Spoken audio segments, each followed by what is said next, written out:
Spoštovane gledalke, spoštovani gledalci, lepo pozdravljeni v današnji oddaji Gost tedna. Z nami je zanimiv gost, prihaja iz Maribora. V našem studiu pozdravljam Stojana Auerja. Dobrodošli. Dober dan, dober večer. Sem prav vesel, da sem v vaši družbi. Ja, hvala. Ste prvič v Zasavju? To pa ne, Zasavju sem kar nekajkrat bil. So me vodile tudi prej, ko sem bil še, bi rekel, na vrhu popularnosti v državi, večkrat poti. Rad sem prišel v te kraje in pridem rad tudi danes. Ja, me veseli in upam, da boste še. Pa imate tudi kakšne prijatelje tu pri nas? Ja, saj kar nekaj ljudi, s katerimi smo na nek način kovali te, bi rekel, vezi in stike. Seveda, bolj ali manj prijateljske, nekatere tudi poslovne. Res pa je tudi, da sem v času mojih oddaj kar nekajkrat gostoval v teh krajih, in veselil sem se takrat, bi rekel, obiska. Še posebej zato, ker so bile dvorane, kjerkoli sem se pač pojavil, vedno razprodane, in to mi je dajalo še dodatno motivacijo. Vsekakor, če spremljamo vašo pot, pa ne čisto za nazaj, ampak recimo, če začnemo nekje od popularnih 20, pa potem TV ruleta je bila, kaj ne? No in potem pa ta veliki finale, da rečem, Poglej in zadeni. Je to bilo vaše zlato obdobje, bi lahko tako rekli? Pa, veste, zdaj zlato, Namreč, jaz sem svojo pot začel pri 17 letih, govoriva medijsko. Takrat sem prvič začel delati na Radiu Slovenija. Takrat še ni bilo toliko komercialnih radijskih postaj, praktično nobene. In delati na radiju je pomenilo, da si bil v momentu, bi rekel, na ušesih cele Slovenije. Zdaj, a sem imel to srečo ali to znanje, da sem vodil najbolj poslušano oddajo takrat, pa še danes, če primerjamo seveda rejtinge. Oddaji se je reklo, kot ste omenili, popularnih 20. Sporedo bila ponedeljkih zvečer ob 8. Rekel, termin, ki je bil skoraj nemogoč, da je dosegal takšne rejtinge, ampak res je. Veliko ljudi je sedelo pri radijskih sprejemnikih in poslušalo oddajo.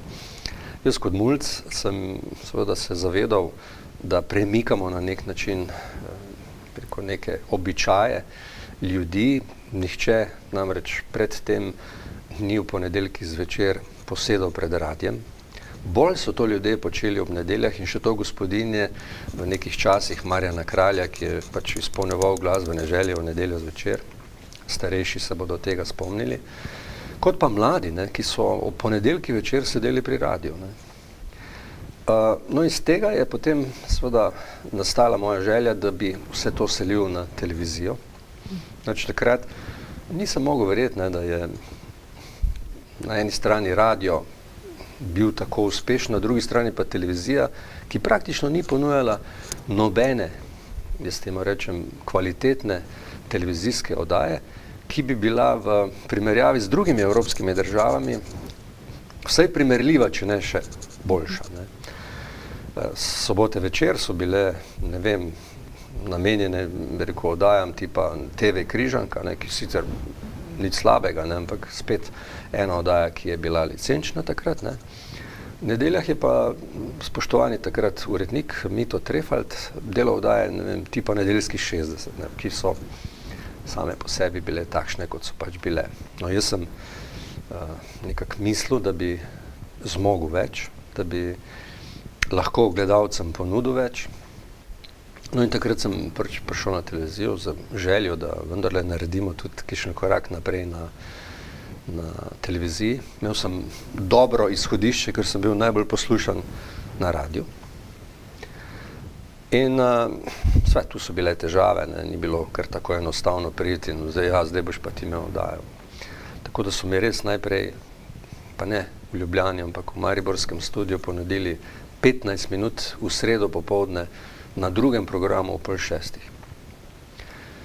Pa glej, zlomka, ta 5:30 ura, drugi program, ko praktično nikoli nihče ni kaj dosti drugega programa takrat še gledal, je postala izredno gledana oddaja. No, iz teh 15 minut je raslo potem na 30, ne, da bi kasneje seveda pridobil, bi rekel, prvi ugleden termin, ne, ki pa je bil petek zvečer ob 8. Na prvem programu nacionalne televizije. Spomnim se gospoda Draga Pečka, ki mi je takrat dejal, karkoli bi mi kazali v nedeljo zvečer, lahko bi kazali polknice slovenskih oken z rožami, kako jih imajo ljudje urejene in bi to gledali vsi. Pa tudi malo kdo bi kritiziral. Tako malo so zahtevni ti gledalci.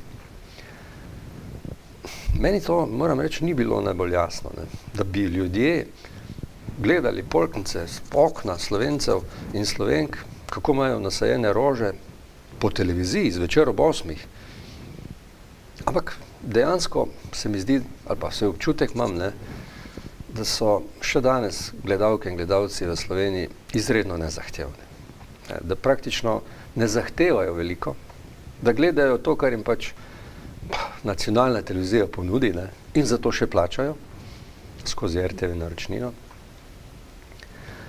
In zato se na nek način čudim, ne, da danes, preko 25-30 let od tega, ko sem jaz začel, se ta ponudba na televiziji ni izboljšala. Ne. Jaz kvečemo mislim, da se je poslabšala.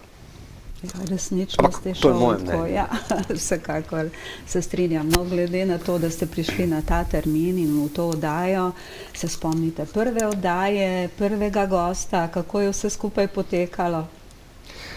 Vse to so spomini, ki so mi seveda za večno ostali, ampak prejle, ko sem se pogovarjal z vami in ko ste mi dejali, da prenesem na ključku kakšne fotografije v USB-ju, ne, mi takrat nismo imeli še digitalnih fotografij, nismo imeli, bi rekel, tudi takšnih možnosti, kot jih imajo danes, ne. Ampak zdaj 25 let nazaj, pogledajte, kako so te scene izgledale, ne. Mislim, kakšna je bila takrat naša televizijska produkcija, kako so izgledale te oddaje, če še dam eno sliko zraven, a vidite, kakšne scene so bile velike, ogromne, seveda, in zdi se mi, ne, da tega, ne vem, jaz še enkrat povem, na nek način nihče ni premaknil naprej, ne. Gledam te televizijske šove drugih držav, zdi se mi, ne, da smo tu na nek način izredno zaostali. In če se spomnim, bi rekel samo nekaterih imen že takrat, ne, zdaj, če me vprašate, kdo je vse v mojih oddajah bil, bolje vprašati, koga ni bilo, ne. Recimo ni bilo Michaela Jacksona, bila je njegova sestra Latoya, ja. Ampak Michael je seveda rekel, da bo prišel. Jaz sem bil zelo vesel, ko mi je potrdil njegov prihod.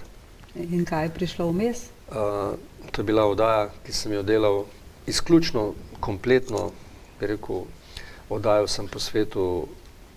No, tako sem jaz gledal pred leti, ja, če se še kdo spomni, morda kamera pokazala, ne, to so bili suknjiči, ja, ne? To so ti suknjiči, ne, ko so me vsi kritizirali, ne. Ja, v raznih barvah, razni modeli. Ja, vseh teh barvah, gledajte, tule vidite, kakšno suknjič sem imel, ne, takrat ruski ovratnik, ne. Ja, ampak to sem bil, drug dan sem bil seveda obsojen na kje se grem, da grozno, kako izgledam, in sem in tja.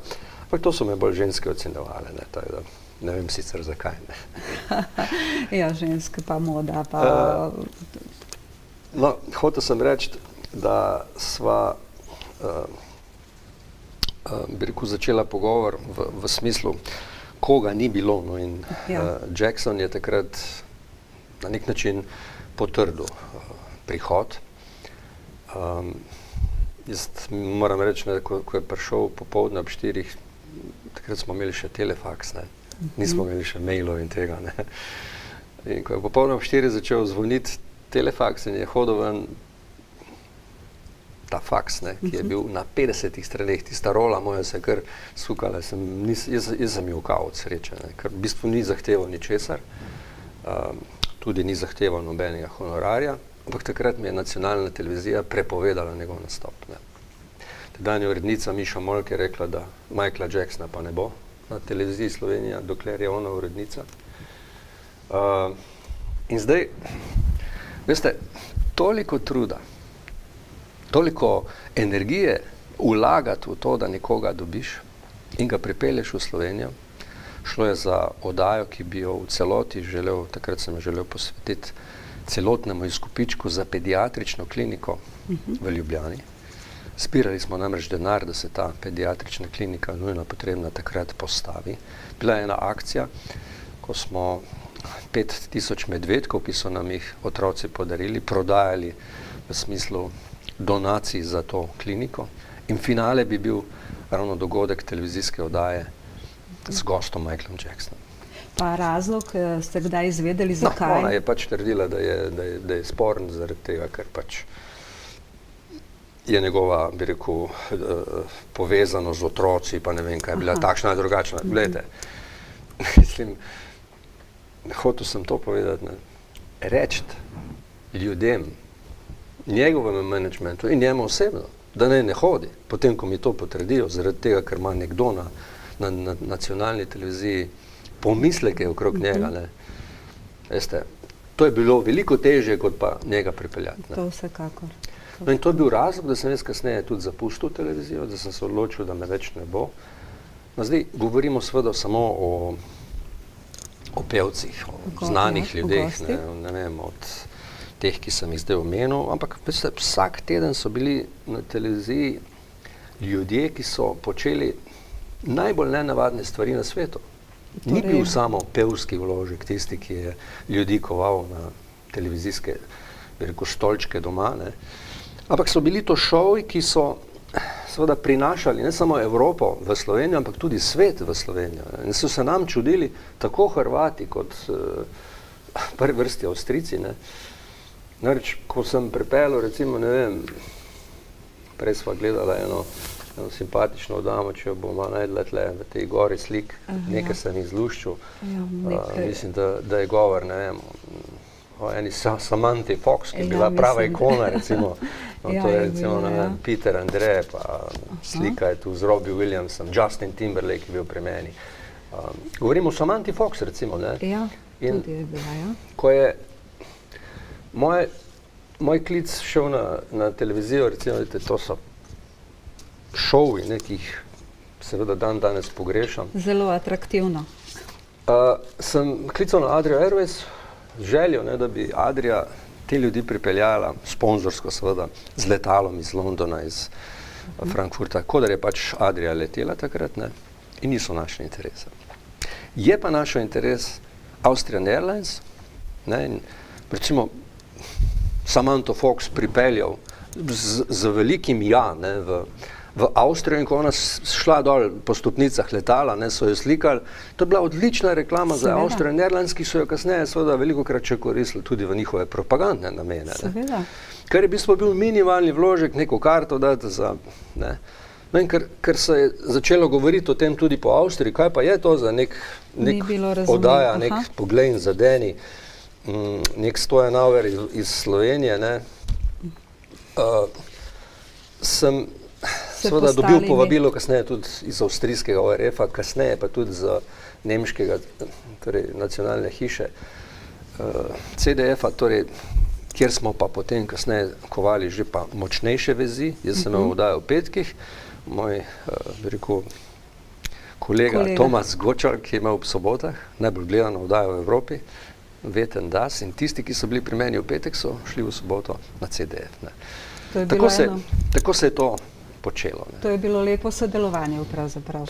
Bi se dalo tudi danes? Ja, to je zdaj zanimivo vprašanje. Namreč, če mene vprašate, ne, sicer jaz bom vas vprašal, danes pa ljudje najverjetneje radi gledajo kmetije, ne vem, oddaje, kjer pač v gostilnah se 3-4 tekmujejo, kako bodo točili špricer in tako naprej.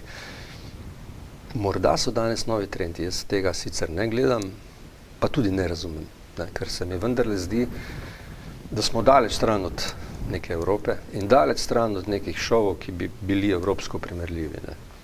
Te oddaje so bolj ali manj licenčne. Ne. In poceni, verjetno. In ob 8. zvečer ponuditi gledalcem takšno, bi rekel, zvrst, pa za čas, ne, nič slabega, da ne bo kdo skočil spet name. Ampak jaz, če bi bil programski direktor tega ob 8. zvečer ene oddaje Bar, zagotovo ne bi planiral program. No, malo prej, ko ste omenili Michaela Jacksona, pa kako ste bili veseli, kako ste pa sicer izbirali goste? Po popularnosti, dostopnosti, ali vas je nekdo priporočil? Ne, po popularnosti. Glejte, sej na koncu koncev, mislim, da vse izvajalce, ki smo jih gostili, so bili na vrhu popularnosti prav na takrat. Ena zasedba Kelly Family, ki je bila 3-krat pri nas, je v Nemčiji rušila rekorde. Kaj se je dogajalo v zakulisju, vem seveda zelo dobro. Jaz, namreč, tega si danes, recimo, mlajši gledalci niti ne znajo predstavljati. Res mi je malo nerodno zdaj, da ne najdem takoj teh fotografij, morda bi jih moral seveda malo sortirati, ali se nisva spomnila. Ključiva kamere, malo sortirati. Pred oddajo in po oddaji in celo vmes med oddajo imam ene par fotografij, so seveda ljudi vozili z rešilnimi vozili. To so, bi rekel, bili dogodki, ki bodo najverjetneje tudi, recimo to je ena slika, če bojo kamera lahko približala. Vidite, tako so, tudi na to je bilo treba misliti. To se je dogajalo med oddajo. In so bili nekateri zlobni časniki, ki so pisali, kaj jim jaz delam, tem mladim, in povzročam travme. Želel sem samo to, da jih, te zvezdnike, pripeljem v Slovenijo in da jim seveda približam tudi našim gledalkam in gledalcem, Slovenkam in Slovencem, ker se mi zdi, da si to na koncu koncev tudi zaslužijo. Vozili so jih z rešilnimi vozili, pred oddajami so včasih nekateri tudi 2 dni pred oddajo taborili, tam, kjer sem gostoval, so prišli šotori in pred stavbo, kjer je bila naslednji dan ali pa 2 dni prej, postavili šotor, spalne vreče in čakali, kdaj se bo to začelo. Ja, kaj pa vstopnice? Je bilo kar težko dobiti? Težko je bilo dobiti, ampak na koncu koncev, ja, to je neka zgodovina. Ja, pravijo, tudi zvezeni so pomagale. In ko sem zdaj to objavil na Facebooku, sem bil prav presenečen, kar nekaj tisoč ljudi se takoj odzvalo na te fotografije, jih nikoli nisem niti objavljal. V želji seveda, da se spomnimo, kako je bilo, mnogi se tega spomnijo, tisti mlajši pa pač poizvedujejo, kaj je bilo takrat, kaj se je dogajalo in praktično zakaj tega danes ni več. Seveda, in prepričana sem, da so navdušeni. Je pa bil kdo mogoče, ki bi si ga vi želeli pripeljati, pa vam ni uspelo, razen Michaela, seveda? No, takih je bilo seveda kar nekaj.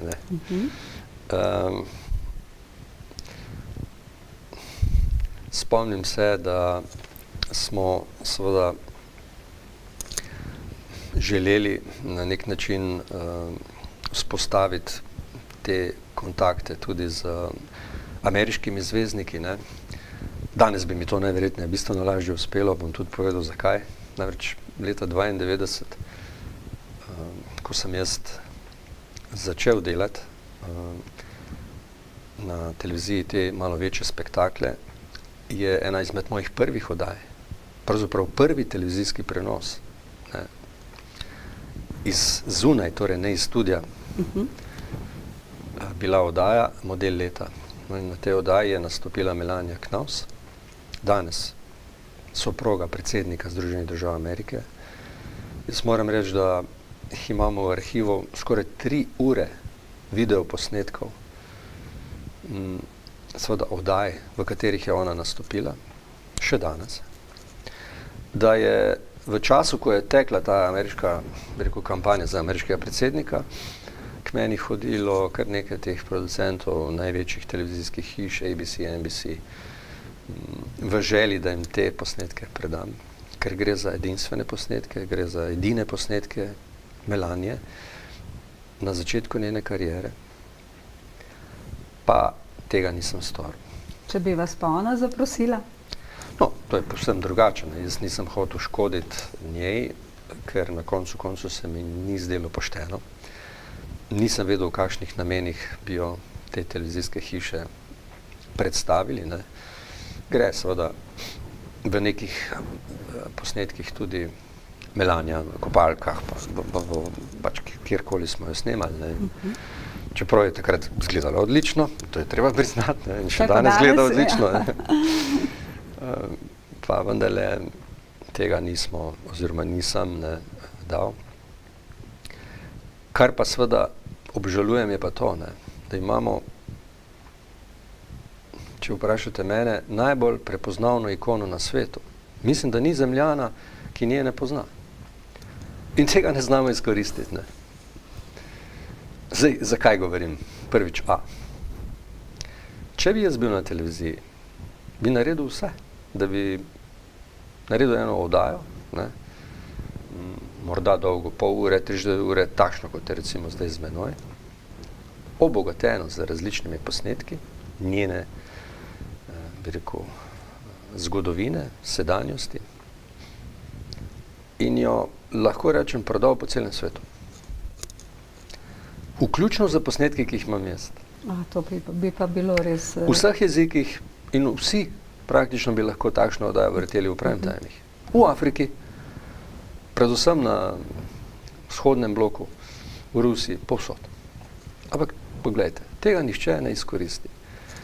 In jaz, če me vprašate, ne, zdaj, zakaj tega ni, če tudi takšnih oddaj ne delajo, ne, se jaz vprašam, pa kaj je narobe v tem, da rečem, medijskem, televizijskem svetu, da praktično tega nihče niti ne počne, niti ne želi početi. Jaz razumem nacionalno RTV, kakršnakoli že vredna svojega, bi rekel, pomena. Zakaj razumem? Ker tam bo pač vsak, ki je tam zaposlen, dobil plačo, ne glede na to, kakšna oddaja zvečer bo. Njim je popolnoma vseeno, veste, kdo bo gost, pa tudi kakšen bo na koncu rating. Saj niso plačani v teh ratingov. Pa vas kdaj vprašajo za nasvet? Ne, nikoli. Ne. Še več ne. Da bi človeka, recimo pa ne mene, tisti, ki smo v tej državi nekaj naredili, ne, imamo neko znanje, imamo neke izkušnje, na koncu tudi rezi, povabili k sodelovanju, recimo za, ne vem, pisanje silvestrskega programa. Ne. Nacionalka da v Delo, v Večer objavo, da iščejo scenariste za silvestrski program. Poslušajte, pa se to je skregano vsako logiko. Ne. Mislim, glede na to, koliko ljudi je tam zaposlenih in kakšne kadre imajo. Ne. In tudi sredstva imajo, vsekakor v primerjavi z nami, ki smo majhna televizija, recimo. Ampak ravno to je vaš izziv. Torej, jaz sem začel v takšnem studiu, veste, kot ga imate vi. Nič več nismo imeli. Imeli smo še manj, bi rekel, kamer, vi imate 3, mi smo imeli 2. Torej, ampak smo naredili, ne, zato ker je bila volja, ker je bila želja, ker smo živeli za to. Nam ni bilo vseeno, kako bo oddaja izgledala. Jaz sem se sekiral, če se je, ne vem, karkoli zgodilo. Ne. Ste vsi dihali kot eno? Kot eno. Imeti seveda tako ekipo, ki živi za to, ni enostavno, ne, ampak vsaka podrobnost, vsaka malenkost je bila, gledajte, kako so bili plesalci oblečeni, ne, to je 25 let nazaj. Poglejte danes, kakšne kostime, oziroma garderobo smo takrat, jaz sem se pogovarjal s takrat s šiviljami, kako bodo vse to pripravili, da res bo izgledalo vrhunsko. In res vrhunsko je. Ne? Vsaka malenkost je na televiziji pomembna. Ne? Vsak detalj, ja. Zdaj, danes, veste, je pa to tako, kot vidite, ne. Ja, ampak to vse je zahtevalo kar precej financ. Je bilo takrat težko dobiti sponzorje ali je mogoče danes kaj drugače? Vsekakor vi veste, kako je bilo takrat. Bistveno težje, ker takrat, veste, Slovenija je bila tik, bi rekel, govoriva o letih 91, 92, 93, času vojne. Ne. Jaz kogarkoli sem klicaril, ne, in pa verjamete, da sem toliko energije vložil v to, koga pripeljati v petek. Tudi ljudje so vedno več zahtevali. Ne. Ko sem povedal Slovenija, da je to pač država, ki je v bistvu bivša ex-Jugoslavian Republic, so takoj pomislili na vojno. Ne. In velika večina njih ni hotela priti. Ne. Bistveno težje je bilo. Ne. Ker se tiče sponzorjev, ja, koga smo pa imeli, ne, saj jih ni bilo dosti. Ampak se je dalo, veste, če si človek želi, to je tako, kot greste mimo izložbe in vidite tam ene čevlje, ne, in boste storili vse, da boste te čevlje dobili in na koncu tudi boste. Ne. In ste uspeli. To je sam volja, želja in trud, ki ga človek vloži, in vsak trud, ki ga vložiš v katerokoli smer, rodi sadove. In kateri od gostov je nekako napravil na vas največji vtis ali pa vas je mogoče celo spravil v slabo voljo? To bi mi dva imela premalo zdaj, teh 30 minut, koliko imamo na voljo, da bi jaz povedal, kaj vse se je zgodilo. Ne. Kakšno anekdoto pa mogoče le? Malo prej sem govoril o tem, kako so takrat izgledale, bi rekel, oddaje, tudi kar se tiče izbora za Miss Slovenije. Ne. Če se vrnem v tista leta, bom poiskal še eno fotko, ne, kako spektakularno smo mi pripravili recimo izbor za Miss Slovenije. Vsak teden smo delili avto. Vsak teden smo delili avto. In ko so me vprašali, kako je to možno, ma je možno, ne? Zakaj je možno? Ker če si dober, gredo sponzorji za tabo. In samo zato smo seveda tudi to uspeli. No in če se vrnem zdaj na ta Miss Slovenije, nikoli ne bom pozabil, ne, prenos iz Cankarjevega doma, veste, jaz sem hotel to, da je to glamur, da so te punce res predstavljene, bi rekel, v eni taki famozni luči, ker si na koncu koncev dekleta to tudi zaslužijo. Ne. Na koncu koncev so nas predstavljale v svetu z lepoto, no in vedno sem se trudil, ne, da so te oddaje izgledale vrhunsko in tudi dekle, ki je zmagalo na izboru za Miss Slovenije, za nagrado dobilo avtomobil. In če se zdaj navežem, kaj vse se je zgodilo, veste, Cankarjev dom ima dvižni oder, ne, in jaz sem naredil scenarij, da potem, ko zapleše plesna skupina, se v nekem momentu iz ozadja dvigujem jaz in pridem gor z dekleti, z odrom, ki ga motori seveda dvignejo in nas pripeljejo dobesedno v višino kamer in se iz točke nič, ne, ko nas ne vidijo kamere, ne gledalci v Cankarjevem domu, pripeljemo in dvigujemo počasi med gledalce in gledalce. Spektakularno. In televizijski prenos začne iz Cankarjevega doma, kamere so prižgane, plesalci plešajo, jaz dam znak, da nas ne dvignejo, ne, ker pač smo imeli zračunano, koliko časa rabimo, ne, da pridemo gor, ne. In se motori pokvarijo, oziroma ne delujejo. Kaj zdaj narediti, ne? Mislim, veste, to so bile sekunde, ne? Prvič, ker nisem bil sam, ne? Ker sem imel vendarle dekleta, ki so bile malo panične, ne? Vsaka po svoje, ne? Kaj zdaj narediti. No, ampak tudi to smo na nek način speljali na tak, bi rekel, način, da tega gledalke in gledalci sploh niso opazili, da so mislili, da je to del scenarija, da smo mi prikorakali kasneje gor iza neke druge scene na oder. No, potem je bilo le dobro na koncu. Teh dogodkov je milijon. Konec dober se dobro, kot pravijo, ne? Ja. Ja, no, in pred leti, to sva se že malo prej pogovarjala, je bilo govora, da boste začeli znova z vašo oddajo in nekako to se ni speljalo, kaj ne? Ne, jaz sem na nacionalni televiziji ponudil eno, bi rekel, opcijo, da bi ob 20-letnici oddaj, ki so nacionalki delale imidž, ne, naredili eno jubilejno oddajo. Predlagal sem, da gremo na stadion Stožice, ne, da pripeljem recimo temu večji del teh, ki so takrat nastopali, ker sem z nekaterim bil v kontaktu in so vsi rekli, pridemo, ne, zate pa pridemo, ne, da se spomnimo malo. Pa tudi na drugi strani, da ljudje vidijo, kako pa danes gledajo ti ljudje. Ne. No in potem so seveda najprej nekaj časa premišljevali, gor in dol, čeprav jih stalo ne bi nič, jaz sem rekel, da bomo tudi sponzorje zrihtal, ne. Pak na koncu pač so se odločili, da tega ne bodo delali. Sicer pa sej, kot sem že prej dejal, komu pravzaprav mar. Res mi žal, da te fotografije zdaj ne najdem, morda je tam, ja. Gre za posnetek oziroma fotografijo, kako so takrat izgledale, bi rekel, te misice, ne, kakšna je bila scena, kakšen glamur smo mi to pripravili in to so res bile vrhunske oddaje, ne. In sodelovati teh punc, ne, sodelovati v takšni oddaji je že bila čast, ne. Zdaj, nič nimam proti, ne, ampak letos je bila Miss Slovenije, kakor vem, v Trbovljah. Ne. Kje? V Delavskem domu. V Delavskem domu, ne. Brez kakšnih glamurjev, brez kakšnih luči.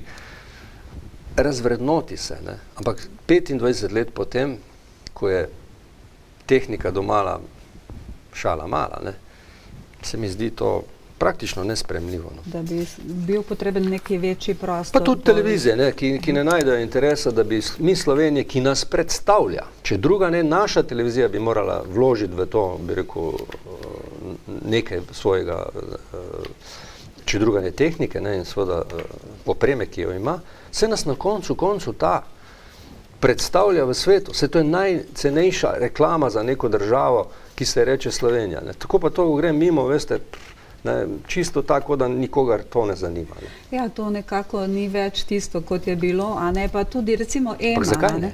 Ja. Zakaj ne? Povejte. Zakaj ja, ne? Zato, ker ne dajo tisto, kar ste dali vi. Ja, ne vem. Tistega, seveda. Ja, mogoče bi pa še omenila, kar nekaj priznanj ste dobili za svoje delo, celo tukaj imamo enega Viktorja. Ja, teh nagrad je bilo precej ogromno, ne. Torej, najbolj poslušana oddaja v zgodovini Radia Slovenija, moja, najbolj gledana oddaja še danes v zgodovini televizije, rating absolutni, ne. Torej, ne samo tisti, ki gledajo televizijo, ampak od vseh Slovencev 64%. Ulice so bile prazne v petki večer, absolutni rekord še danes. Ja, Viktorji, medijska zvezda, TV, ekran, zlati ekran, ki ga je takrat podeljevala častniška hiša Večer, in pa seveda nagrada v Montreju, v Singapurju, torej drugod po svetu, in te nagrade so mi seveda veliko pomenile. Na vse zadnje tudi to, da sem bil izredno, bi rekel, cenjen tudi v drugih državah. Bil sem gost na avstrijski televiziji, bil sem gost na nemški televiziji, bil sem večkrat gost na hrvaški televiziji, peljal sem oddajo v Makedonijo, v Skopje, v tam smo delali enkrat Poglej in zadeni v živo in oni so nam vrnili obisk seveda k nam. Ne. Prišel sem recimo na stadion v Tuzlo, kjer me je čakalo 25,000 ljudi. Ne. Veste, to so bili trenutki, ko ti dajo, bi rekel, veselje. To so največja nagrada na nek način. To so nagrade, ki jih jaz recimo, seveda ne slavega za Viktorji, ne. Ampak meni je bila največja nagrada to, da so me ljudje imeli radi, ne, da sem prišel v dvorano, ki je bila razprodana in da sem se družil z malimi ljudmi. Ne. To mi je bilo največja nagrada in so mi ti mali ljudje, mali v narekovajih, ne, pač poprečni Slovenke in Slovenci, so bili veseli, da sem prišel. Jaz sem jim pa pripeljal velike zvezde v njihov kraj. Ne. Še danes sem mnenja, da televizija mora iti med ljudi in ne obratno. Ne. Veste, televizija je velika, če pride med ljudi, ne. Ker takrat se čutijo, da so seveda tudi oni del te televizije. Ne. Fajn se jim je zdelo, da so tudi oni bili na neki oddaji. Ne. Seveda, če primerjam tehniko takrat in danes, ne, jo težko primerjam. Veste, jaz nisem imel nobenega, temu mi pravimo trotl bobna. Ne. Ko sem šel na nemško televizijo, recimo, ne, so mi dali gor teksta, ne, kaj naj povem, pa vse, pa tudi voditelj je imel vprašanja napisana. Ne. Jaz tega nisem imel, ne, jaz sem to govoril vse na pamet. Ne. Na koncu koncev se nisem mogel primerjati s temi velikimi, ampak toliko je bilo vse skupaj bolj pristno. Ne. Ja, pred kratkim sem prebrala, nekdo je napisal, da v tovarna avtomobilov v Teznem se je spremenila v tovarno zvezd. Ja, takrat, ja, seveda, ker smo tam dobili nek prostor, jaz sem tam šotor postavil in smo potem tam to počeli. Težko je bilo v tistih časih karkoli početi, ne, ker najti eno tako veliko dvorano ni bilo enostavno, nihče nam je ni želel odstopiti, dati za seveda tako, rekel, minimalno vsoto denarja, kot smo jo mi imeli na voljo. Zato smo pač si najeli nek šotor, ne, in pač skozi šotor postavljali te rekorde gledanosti in seveda obiskanosti. Torej, to so bili res lepi časi in lepi spomini, vsekakor. Kako je pa danes, s čim se danes ukvarjate? No, zdaj, če govoriva o meni osebno, jaz sem diplomiral iz tehnike, diplomiral iz ekonomije, magistriral iz evropskih študijev in mednarodne diplomacije. Moje privat življenje je še naprej tako, kot je bilo nekoč. Mojo ženo sem spoznal pri svojih 19 letih, pri 20 se mi je rodila krasna hčer Sandra. Še danes smo družina. Moji soprogi rečem, to je moja prva žena, ne? Ker je mnogo mojih prijateljev ločenih, skreganih, ampak veste, vrednota družine največ pomeni. Ne? Vedno znova, verjamte mi, človek gre skozi spone in pace, ne? Ampak družina ti je vedno temelj, ne? In če to družino izgubiš, si izgubil vse. In čudim se nekaterim, ne, da tega niso znali, niso zmogli ali pa niso vedeli v nekem pravem momentu. Ne. Apeliram na vse, da je vendarle to temelj neke celice. Ne. Jaz sem še vedno tam, kjer sem bil takrat, ne. Torej prvi vrsti družinski človek, zdaj tudi dedek. Pa dedek, ja. In imam dva prekrasna vnuka, ne, ki uživate v tej vlogi? Sta ogromno krat pri nama. Ne. Mi data neko še novo dodatno energijo, se prav fajn počutim. Ne. Drugače pa poslovno sem še vedno, da rečem temu, uspešen. No. Imam v Mariboru podjetje, ki ima v lasti Festivalno dvorano Lent. V tej dvorani so v bistvu največji dogodki, še vedno v Mariboru, koncerti, vsak teden prireditve, srečanja, družabne, bi rekel, družabni dogodki in tudi tekmovanja. Ne, še ta teden imamo recimo Slovenija Open. Zraven imamo tudi športno dvorano, kjer gojimo šport, predvsem mlade košarkarje. Gre za v bistvu šolo mariborske košarke, ki jaz dajem v bistvu dom. Imamo tudi največji fitness v mestu, ne, z ogromno napravami. Dobro obiskan? Tudi ta, bi rekel, dela v redu, oziroma dobro. Imamo tudi še vedno radijsko postajo, ki je med najbolj poslušanimi, ali pa druga najbolj poslušana na našem koncu. Vesel sem, da se zdaj slišimo po vsej Sloveniji, to je Radio Net FM, v omrežju DAB, ne, tako kot je televizija šla na digitalne, bi rekel, valove, gre zdaj tudi radio. Strategija je namreč Sveta za radiodifuzijo takšna, da drugega leta 2022 bi naj ugasnili ti oddajniki, ki jih danes poznamo. Torej FM frekvence, in to pomeni tudi ti stari radiji, in bodo ljudje morali kupiti nove radijske spremnike, digitalne, ne. DAB je tako imenovani Digital Audio Broadcast. Novejši avtomobili imajo že vsi avtoradije z temi radijskimi spremniki. Jaz apeliram na vse, ki se odločajo za nakup avtomobila, da si seveda v prvi vrsti poiščejo tak avto, ki že ima vgrajen DAB, kajti drugače bodo morali kupovati nove radijske spremnike, kako smo to počeli s televizijami. Ne? Seveda. Drugače pa seveda sem malo tudi v nekem lokalnem, mestnem, bi rekel, političnem svetu. Imam svojo listo, ki je čisto mariborska. Nismo šli, bi rekel, niti eno občino zunaj mesta Maribor. Lokalno. Ampak zdaj, če me vprašate, se ukvarjam s politiko, to je daleč od politike. Veste, jaz ne govorim o nekih vsebinah, ki jih gledamo v državnem zboru, o zakonih, o ne vem kaj. Mi se tam ubadamo, kjer ulico bomo preasfaltirali, kje je trebna kanalizacija. Skratka, govorim za mojo mestno četrt, ne, kjer mi ni vseeno, v kakšnem okolju živim. In to je moj, bi rekel, način razmišljanja, še daleč pa me ne zanima, bi rekel, ta politika. Torej, kako izboljšati sredine, v kateri živite. Zdaj gre Maribor v drugi krog, bile so volitve, seveda. Vaš komentar? Ja, ljudje imajo vedno prav, ne.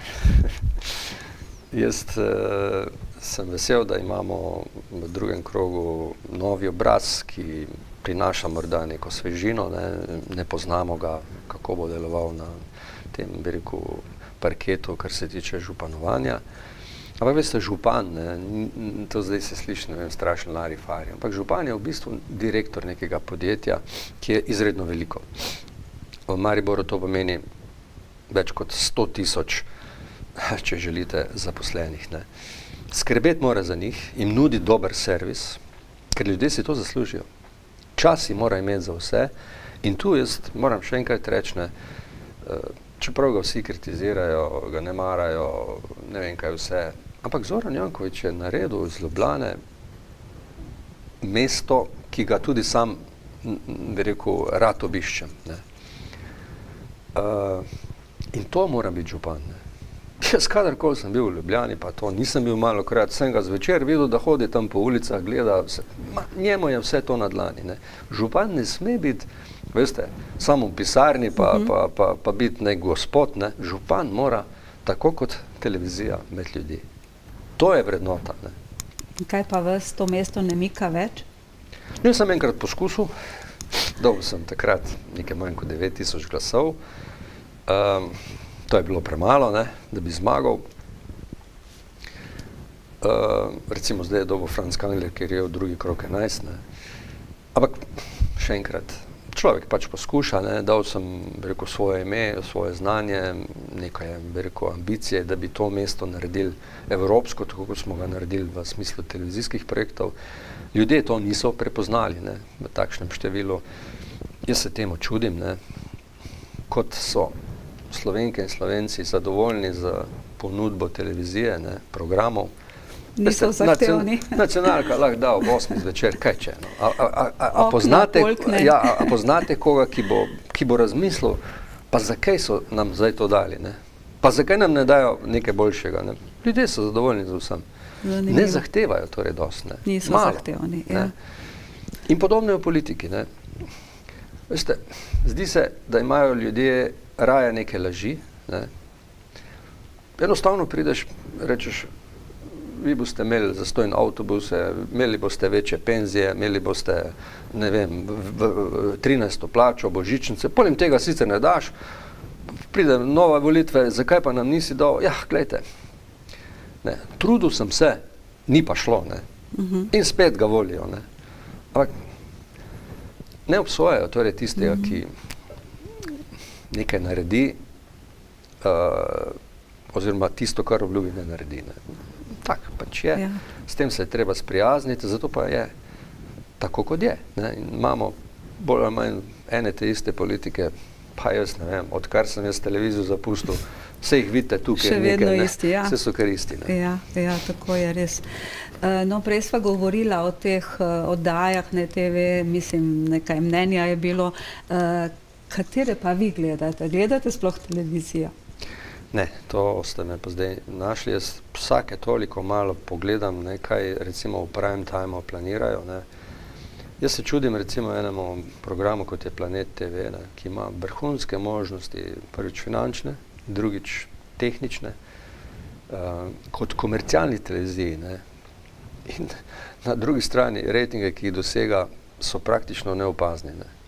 Tu bi se nekdo moral vprašati po zdravju, da ob 8 zvečer planira oddajo, ki ne veš niti, katere so njihove glavne ciljne skupine ljudi. Ne, a so to občani ali pa gledalci med, da rečem, 20 letom pa med 50 letom, ki so največji potrošniki, ne, ker moraš skrbeti za to, da imaš čim bolj široki spekter gledalk in gledalcev. Ne. Veste, jaz sem dal v oddajo, ne vem, največjo svetovno zvezdo, ob bok pa Aleksandra Ježa, ki je doma iz Trbovelj. Pa bi človek rekel, si ta Jež sploh ne paše tja, ne? Ampak ne, veste, Aleksander Jež je požel enak aplavz kot, ne vem, največja svetovna zvezda, ker so ga ljudje prepoznali kot svojega, ne? In zdaj, odkar mene ni, tudi njega na televiziji več ni. Zdaj, zakaj ga ni? To vi meni povejte, zakaj ga nobena v televiziji ne povabi? Pa vam jaz povem, v tistem času je delal luštne komade in ljudje so radi plesali na njegovo glasbo. Se ne, da sem jaz bil njegov fan, ampak so pa bili posamezni ljudje njegovi fani. In jaz sem za te ljudi dal Ježa. In ko sem ga dal na oder, veste, kakšne vesele obraze sem videl med publiko. Nasmejane. So bili nekateri, ki so kritizirali, češ kaj pa zdaj ta, Ampak, glejte, to je ta širina, o kateri govorim. Za vsakogar nekaj. Ne?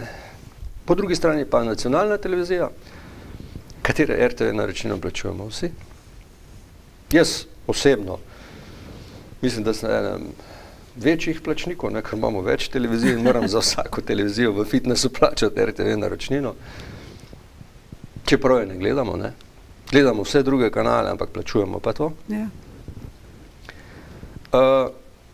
Sem pa strašno razočaran, veste, da nimamo ene same oddaje, ki bi bila, lahko rečem temu, prebojna, ne, ki bi Slovenijo postavljala ob bok evropski televizijski ponudbi in nas naredila na nek način ponosne, da imamo takšno televizijo. Ta kregarija, veste, ki je bolj ali manj prisotna med njimi samimi, ne, znotraj RTV-ja, ne pelje nikamor. In čudim se, ne, da je tako široko sestavljen programski svet RTV-ja, ki pa se ukvarja, ne vem, vsem drugim razen s programom, za kar je pravzaprav pristojen. Ne. Ker nihče pravzaprav ne obsoja sheme, še najmanj pa gledanosti. Ne. Jaz, če bi bil član sveta, ne, meni bi morali postavljati račune ali pa polagati račune, zakaj so zapravili toliko denarja za izkupiček nič. Ne. Ja, torej ni nikogar, ki bi jih nekako ujedinil, združil. Pa tega ne morem razumeti. Povejte, zakaj. Ja, seveda, to bi morali. Ali pa ne gledalke in gledalci povejo, v čem je problem. Ja, to bi bilo potrebno kar precej malo raziskovanja. No, kaj pa prosti čas, vam kaj ostane, kaj počnete, kam radi greste, zahajate? Dobro vprašanje. No, moja največja, bi rekel, ambicija, pa moj največji hobi, in to že 30 let, je bilo potovanje po svetu. Kadarkoli sem lahko, sem seveda vzel te moje spravno culo, ne, in odšel po svetu. To niso bili neki mondeni hoteli, luksuzna potovanja, ampak skromna potovanja, z malo denarja, z nizkim budžetom. Največji strošek so ponavadi bile letalske karte, ampak tudi te letalske karte, veste, se dajo dobiti neverjetno poceni. No in to so prepoznale nekatere skupine, predvsem agencija Relax, ki me je angažirala, in za to agencijo sem jaz sestavil celoten, ali pa skoraj v celoti, njihov katalog eksotičnih potovanj. Kompletno vse od A do Ž in tudi vodim te zadeve za manjše skupine ljudi. To so potovanja, veste, ko gremo na res prave, bi rekel, relacije, tam, kjer ostale agencije tega ne vodijo in tudi nimajo takšnih potovanj. Tako da mi to, moram reči, kar precej časa vzame. Grem ponavadi 5 do 6 krat na leto, če ne še tudi več. In moram reči, da se imamo na vseh teh potovanjih krasno, da mi je to daje neko... Jaz sem rad z ljudmi, veste, jaz rad grem z ljudmi. Pride recimo skupina 15 ljudi, pelati jih recimo, ne vem, v neko džunglo, v Afriko, v Azijo. Lani sem bil za silvestrovanje v Kambodži, sem imel nekaj težav, ker mi je hotel za Silvestrovo so mi odpovedali zadnji moment. Ampak vse to, ne, znaš akumulirati. Na koncu pridemo vsi nazaj vrhunsko zadovoljni, niti ene pritožbe v vseh teh letih. In to mi daje, rekel, to moč in jaz strašno rad grem. Če bi mi zdaj rekli, bo šel jutri voditi kamorkoli, sem takoj za. Ne. Ampak vodim po celem svetu, specializiral sem se predvsem za afriški del. Nenazadnje sem bil poleti od julija v Ugandi, kjer sem preživel skoraj mesec dni v, bi rekel, džungli oziroma v gozdovih, kjer še človeška noga ni stopila. Gre za tako imenovani gorilla trekking tour, kjer greš v bistvu po sledeh pravih goril. To so živali, vsaka po 250-300 kg. Živijo v nedotaknjeni naravi in so to rezervirani parki, kamor tudi ne moraš. Tudi če bi hotel, ne moraš, ker moraš dobiti dovoljenje, posebno dovoljenje, ki država izdaja. No in spiš med drevesi, ne. To so stvari, veste, ko mene polnijo. Nazaj k naravi. Najbolj me polni, recimo, da nikoli pozabil, ko sem prišel recimo neke predele Indije, veste, in sem takrat bil zelo popularen. Mislim, da mi nič kaj dosti ni manjkalo, ne, da so mi pač vse, kar sem, vse ne želim dosti, ne. Jaz nimam nekih vikendov, nimam jaht, nimam ničesar, ne, da ne boste narobe razumeli. Ampak najbolj mi je pomenilo to, da sem se usedel poleg človeka, ki ni imel pa nič. Torej, vse, kar je bilo njegovo bogastvo, je bilo ena krpa nekega blaga na sebi, tam je pač toplo, ne rabijo dosti več, in neke raztrgani opanki. No in ko sem se sedel zraven njega in sva se pogovarjala, in mi je bil pripravljen polovico njegove šalice riža, ker je bilo za njega pravo bogastvo, ponuditi. Veste, takrat spoznaš človeka, ne, in pravzaprav prideš do spoznanja, da te materialne dobrine ne pomenijo nič. Zato sem prej navezal ravno to družino, ker je bistvo vsega, ne, ta odnos, ki ga imamo ljudje med sabo, in uspeš lahko samo, če imaš pravi odnos z ljudmi. Če tega odnosa nimaš. To je neprecenljivo, ja. Zdaj, ker me vprašate, kako ste pa vi to, ne? To je nekaj, kar pač moraš razumeti, moraš dajati, ne, velikokrat biti raje tiho, požreti, ne, ker ljudje včasih reagirajo tako drugače, ne.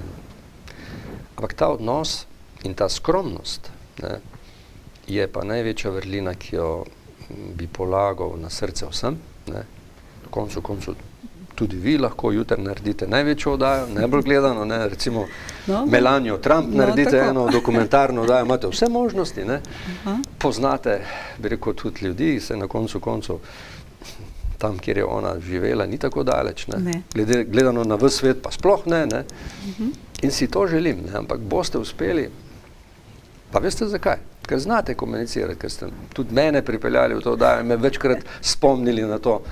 In mislim, da imate, bi rekel, ravno ta čut za bi rekel, človeka na drugi strani in ta spoštovalni odnos, ki ga nima prav vsak, ne.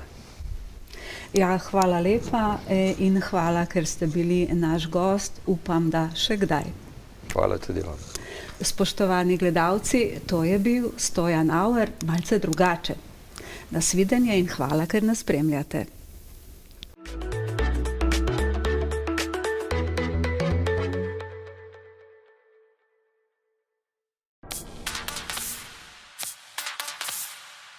Inteligentne rešitve in zaščita.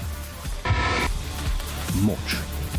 Inteligenten in učinkovit nadzor. Mednarodni koncern z 11 hčerinskimi podjetji po Evropi. S predstavništvi smo prisotni v več kot 60 državah. Razvoj kot ples. Korak za korakom snujemo rešitve in jih povezujemo v dovršene izdelke. Moč potrebuje nadzor.